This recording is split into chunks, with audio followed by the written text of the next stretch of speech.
One of the chapters in the book defines negotiation. Why do we need another definition? There's lots of them out there, all with a certain kernel of truth. Some talk about a process, some talk about persuasion, some talk about objectives, which is all very good, but we need to bring that all together to say what negotiation really is. What's that umbrella to say that is negotiation? And if we're not following that, is it truly negotiation? And if we know what negotiation is, should we be using it? When should we use it? That's why we need to define it first of all.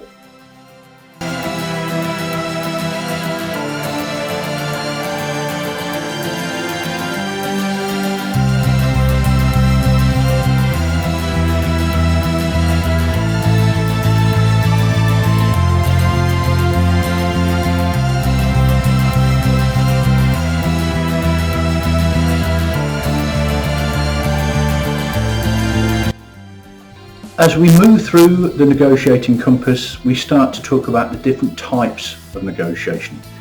Some may have you believe there are only two, distributive and integrative. That's not true in the real world. Those are extremes. And looking at the different types, we will show you how you deal with different negotiations and how you come to different agreements within that.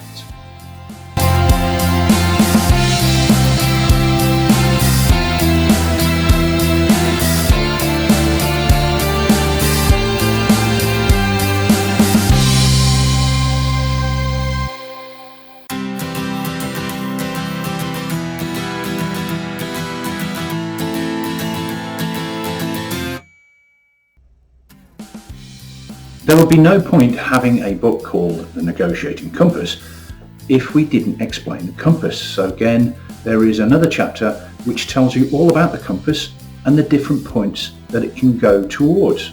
So there is harmony, there is conflict, all sorts of areas needing different skills to move it in the direction we want to go.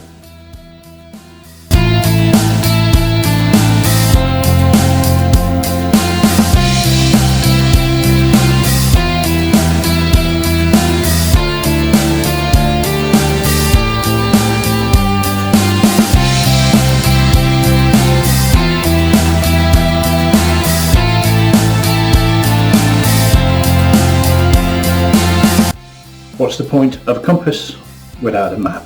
So within the book, a chapter is also devoted to creating a negotiating map, some way of understanding the territories, the barriers, the obstacles, and the waypoints we need to get to finally get to our destination. So the negotiating map forms part of the book.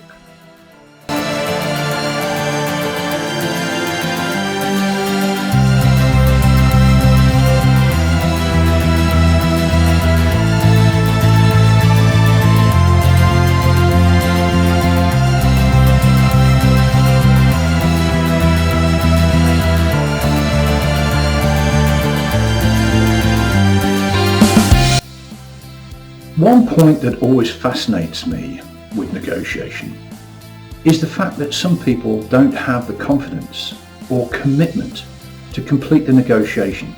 I've seen this in negotiations that I've conducted, but also when I've been training people. They don't have the confidence, or they don't come across as strong enough to get to their agreement. That's because they don't believe in it themselves. So one chapter in the book looks at self-negotiation. The first thing you need to do before you get into that negotiation meeting itself, convince yourself and know you have commitment.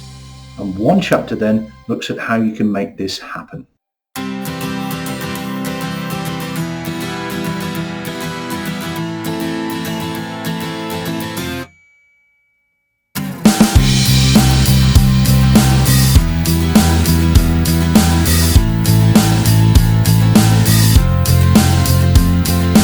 A good proportion of the Negotiating Compass book is dedicated to the negotiating cycle. 8 stages that we need to go through to make sure we get to an agreement. We talk about a cycle because it is not a linear process. Some people will have you believe that there is a start and a finish to a negotiation, but it continues. it continues to take the skills and experience from one negotiation to the other. The negotiating cycle takes you through those stages.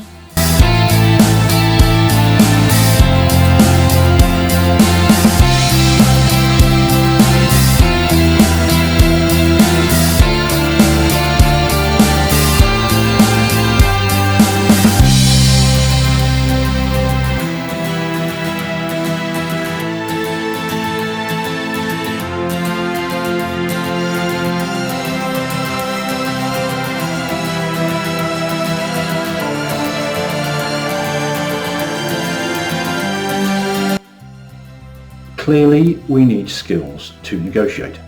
So one of the chapters within the Negotiating Compass focuses on those skills, the capability to get to an agreement, the skills we'll need while following the compass.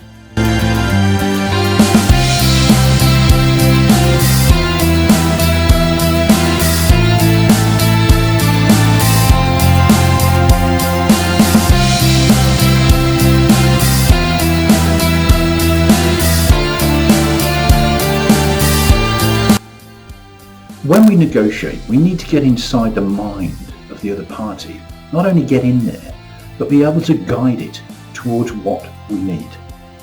So part of the book looks at the psychology of negotiation. What's happening in your mind and what's happening in the other party's mind? Because at the end of the day, they have to make their mind up, and that's where we need to be.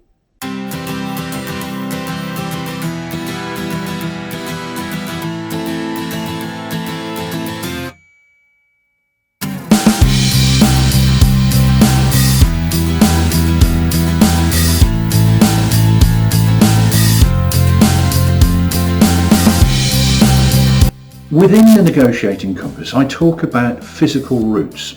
Now, I'm not talking about the fact that we physically run or walk towards our agreement. What I'm saying is that we use our body to persuade other people, to tell them how we're feeling, and to also then observe their bodies and the physical aspects, even to the minutest degree, that will give us some indication of where they are going, what they're thinking, what they want to do. So another chapter of the book looks at the physiology of negotiation.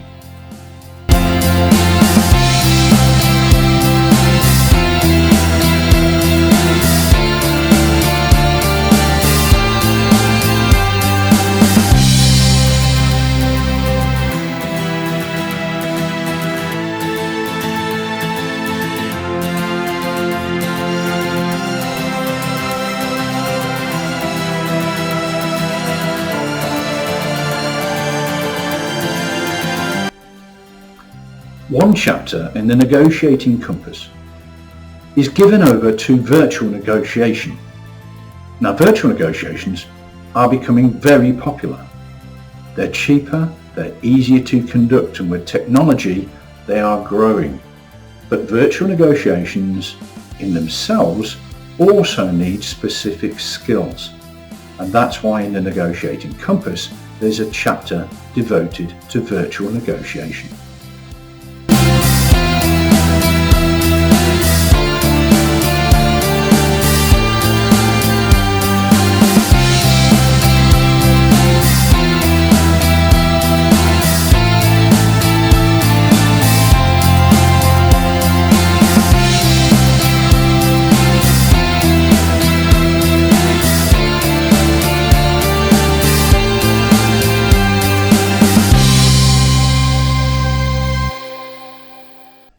Clearly, as you work through the Negotiating Compass book, you will increase on your skills, and it will get to the point where you need to advance them. Therefore, there is also a chapter dedicated to advanced negotiation within the book.